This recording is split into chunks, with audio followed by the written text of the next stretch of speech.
नमस्कार बंधुओं, आप सभी का एमएमबीएम की ओर से अभिवादन।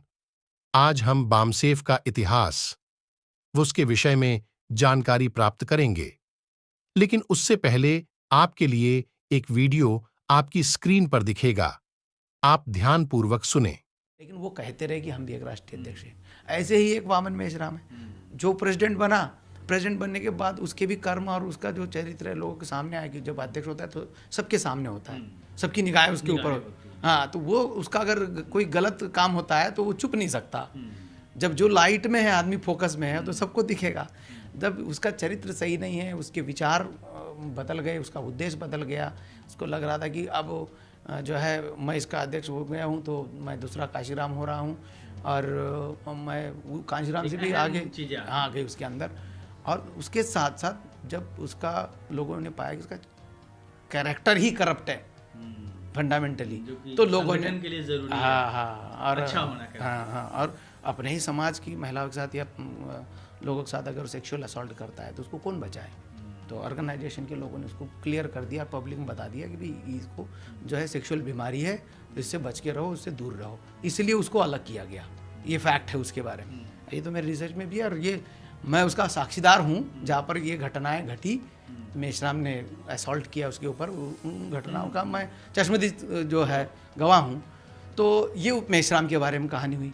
फिर अब क्या हुआ, ये दोनों जो अलग हुए तो जो लोगों को साथ में ले गए थे ये अपने लोगों को टिका नहीं पाए, उसके मेश्राम के 4 धड़े हो गए, इनके 4 धड़े हो गए। अच्छा। तो इस प्रकार से ये दिखते हैं। लेकिन अभी फंक्शनिंग में प्रॉपर जो ऑर्गेनाइजेशन की फंक्शनिंग थी, जो उसका काम था, वो जो हम चला रहे। मेश्राम जाने के बाद बोरकर साहब अध्यक्ष बने गए। बोरकर साहब के नेतृत्व में प्रॉपर सिस्टम से अभी पिछले 20 साल के अंदर 10 डिफरेंट नेशनल प्रेसिडेंट बने, 10 डिफरेंट टाइप की कार्यकारिणी बनी और जो है 10 प्रकार। जैसा कि डॉक्टर संजय इंगोले जी, जो कि बामसेफ के महासचिव एवं पीएचडी स्कॉलर हैं, जिनका शोध विषय बामसेफ था, उन्होंने अवगत कराया कि वर्तमान समय में बामसेफ के राष्ट्रीय अध्यक्ष वामन मेश्राम जी नहीं हैं। यह कथन कितना सत्य है, इसको जानने के लिए हमें बामसेफ की नींव को खंगालना होगा। आइए एक नजर बामसेफ के जन्म पर डालते हैं। मान्यवर कांशीराम जी के द्वारा बामसेफ का गठन 1973 में किया गया। संगठन कमजोर पड़ने की स्थिति में इस संगठन को दोबारा से कांशीराम जी, उनके सहयोगी दिनाभाना जी व खापर्डे जी के द्वारा 1978 में सुचारू रूप से क्रियान्वित किया गया, परंतु अभी तक बामसेफ एक गैर पंजीकृत संगठन के रूप में कार्य कर रहा था। कुछ समय बीतने के बाद कांशीराम जी व खापर्डे जी की बामसेफ 2 भागों में बंट गई, जिसमें एक शाखा जो अभी भी अनरजिस्टर्ड है, जिसको शैडो बामसेफ कहा जाता है। दूसरी बामसेफ को खापर्डे जी ने पंजीकृत कराया।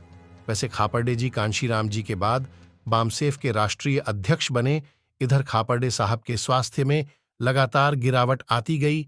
उसी समय सन 2000 में एक व्यक्ति कम शैक्षणिक योग्यता वाले वामन मेश्राम अस्थायी रूप से बामसेफ के अध्यक्ष बने।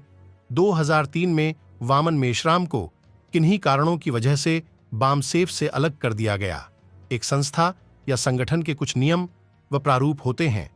उसी चुनावी प्रक्रिया के तहत वर्तमान समय में बामसेफ के राष्ट्रीय अध्यक्ष श्री नितिन गणोरकर जी हैं। अब प्रश्न ये उठता है कि 2003 से अब तक बिना किसी चुनावी प्रक्रिया के मेश्राम किस बामसेफ के अध्यक्ष हैं? क्या इन्होंने व्यक्तिगत रूप से एक अन्य बामसेफ को खड़ा किया है? इसको आप ग्राफ के माध्यम से बड़ी ही आसानी से समझ सकते हैं, जो आपकी स्क्रीन पर दिखाई दे रहा है। जैसा कि आप सभी जानते हैं, वेबसाइट में डोमेन का बहुत अधिक महत्व होता है, जिससे हम पता कर सकते हैं कि कौन सी संस्था, संगठन या कंपनी कितनी विश्वसनीय व संवैधानिक है। अब यदि हम कांशीराम जी की बामसेफ एवं मेश्राम की बामसेफ की वेबसाइट पर गौर करें तो दोनों ही अलग हैं। कांशीराम जी एवं खापर्डे जी की बामसेफ की वेबसाइट www.bamsef.org.in है। जब हम इसको ओपन करते हैं तो इसमें संगठन का प्रारूप व संगठन के लक्ष्य आदि के बारे में ज्ञात होता है और साथ ही साथ वर्तमान समय के राष्ट्रीय अध्यक्ष श्री नितिन गणोरकर जी की भी जानकारी प्राप्त होती है। दूसरी ओर वामन मेश्राम जी की वेबसाइट है www.bamsafe.org.in वेबसाइट को ओपन करते ही होम पेज पर आपको डोनेशन अर्थात अनुदान का एक विकल्प भी दिखेगा। इसमें आप देखेंगे कि बिना किसी चुनावी प्रक्रिया के मेश्राम 2003 से अब तक निर्विरोध राष्ट्रीय अध्यक्ष के पद पर आसीन हैं। इस पर एक सवाल उठता है कि क्या यह एक सामाजिक संगठन है या किसी व्यक्ति विशेष की निर्धारित सत्ता। अब दूसरे प्रमाण पर बढ़ते हैं और वो है बामसेफ के कार्यालय स्थल, और इस पर भी दोनों बामसेफ में भिन्नता पाई गई है। मेश्राम की बामसेफ, या यूं कहे कि उनका एक छत्र राज या अधिग्रहित संगठन, दोनों के कार्यालय स्थल आपको स्क्रीन पर मिल जाएंगे। उपर्युक्त सभी प्रमाण यदि आप सरसरी नजर से देखेंगे तो आपको असली व नकली सही या गलत में फर्क करना मुश्किल होगा, लेकिन जब आप ध्यानपूर्वक वेबसाइट्स, कार्यालय एड्रेस एवं नियमावली आदि का निरीक्षण करेंगे तो आपको सभी तथ्यों में फर्क साफ नजर आएगा। अब हम मेश्राम जी के द्वारा मूल निवासी समुदाय की भलाई के लिए किए गए कार्यों पर थोड़ा प्रकाश डालते हैं।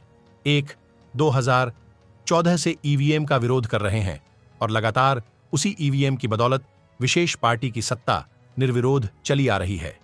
2 ब्राह्मणों को अनर्गल अपशब्द एवं ब्राह्मण विदेशी हैं जैसे लुभावने भाषणों को जनता में प्रसारित कर मूल निवासियों को आकर्षित किया गया। 3 आर्यों की एक शाखा ब्राह्मण को अपशब्द कहना, दूसरी ओर उन्हीं आर्यों के अन्य भाई क्षत्रिय को मूल निवासी घोषित कर गले लगाया। यदि मूल निवासियों पर हो रहे शोषण, अत्याचार आदि की बात करें तो वे समय दर समय बढ़ ही रहे हैं, जिसके लिए क्या मेश्राम की कोई प्रतिक्रिया रही? अब आप विचार करें कि मेश्राम जी के द्वारा बहुजनों के लिए क्या योगदान किया गया। मेश्राम क्षत्रियों को मूल निवासी घोषित करने की पुरजोर कोशिश में लगे हैं, जबकि 2001 की डीएनए रिपोर्ट में साफ हो चुका है कि ब्राह्मण, क्षत्रिय, वैश्य तीनों ही 15% विदेशी है, जिसके साक्ष्य व प्रमाण हमारी पिछली वीडियो में उपलब्ध हैं। तो वे अब क्षत्रियों को मूल निवासी साबित करने में क्यों लगे हैं? यदि इसी प्रकार की नीतियों को मूल निवासी अपनाते हैं तो वो दिन दूर नहीं जब वैश्य व ब्राह्मण को भी मूल निवासी में शामिल कर लिया जाएगा और हमारे महापुरुषों ने जो संघर्ष किया था हमें गुलामी से आजाद कराने में, वह ध्वस्त हो जाएगा। फिर से हमें इन आर्यों की गुलामी करनी पड़ेगी। आपको समझना होगा कि आप किस पथ का अनुसरण कर रहे हैं, किसके साथ खड़े हैं। ऐसे ही कुछ उदाहरण हैं जिसमें आपने देखा कि लक्ष्मण यादव जी, डॉक्टर ऋतु जी, जो कि शिक्षित व जागरूक वर्ग से आते हैं, उन्होंने मूल निवासियों को सिर्फ जागरूक करने की कोशिश की तो उनको उनके ही कार्यक्षेत्र से बाहर का रास्ता दिखा दिया गया। अब प्रश्न उठता है कि मेश्राम जी ब्राह्मणों के खिलाफ बेबाकी से बयानबाजी करते हैं तो उन पर अभी तक कोई प्रतिबंध या अंकुश क्यों नहीं लगे? आखिर मेश्राम के पीछे ऐसी कौन सी शक्ति काम कर रही है जिसके दम पर वे एक तरफ आर्यों की एक शाखा ब्राह्मण को अपशब्द बोलते हैं तथा दूसरी ओर उन्हीं आर्यों की दूसरी शाखा क्षत्रिय को मूल निवासी घोषित कर रहे हैं।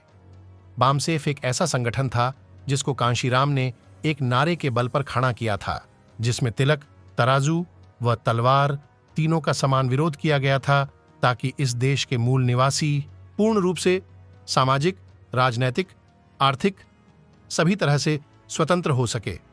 अब समझना आपको है कि आप महापुरुषों की विचारधारा के साथ हो या किसी व्यक्ति विशेष की गुलाम बनाने की राजनीति के साथ।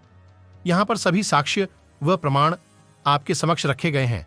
अब तय आपको करना है, क्योंकि ये देश आपका है, ये समाज आपका है, लोग आपके हैं, संविधान आपका है। आप निश्चित करो कि आप किसके साथ खड़े हैं। जब तक मूल निवासी बिना बुद्धि विवेक, बिना सोचे विचारे आंख बंद करके भेड़ चाल चलता रहेगा, तब तक हमारा संपूर्ण मूल निवासी समुदाय गुलामी की गर्त में जाता रहेगा। यदि आप भी बहुजन मूल निवासी महापुरुषों की विचारधारा को जीवित रखना चाहते हैं तथा निरंतर जागरूकता के लिए संघर्षरत हैं, तो हमारे चैनल को लाइक, शेयर एवं सब्सक्राइब अवश्य ही करें तथा गलत का विरोध बिना झिझक के करें। धन्यवाद। जय संविधान, जय मूल निवासी।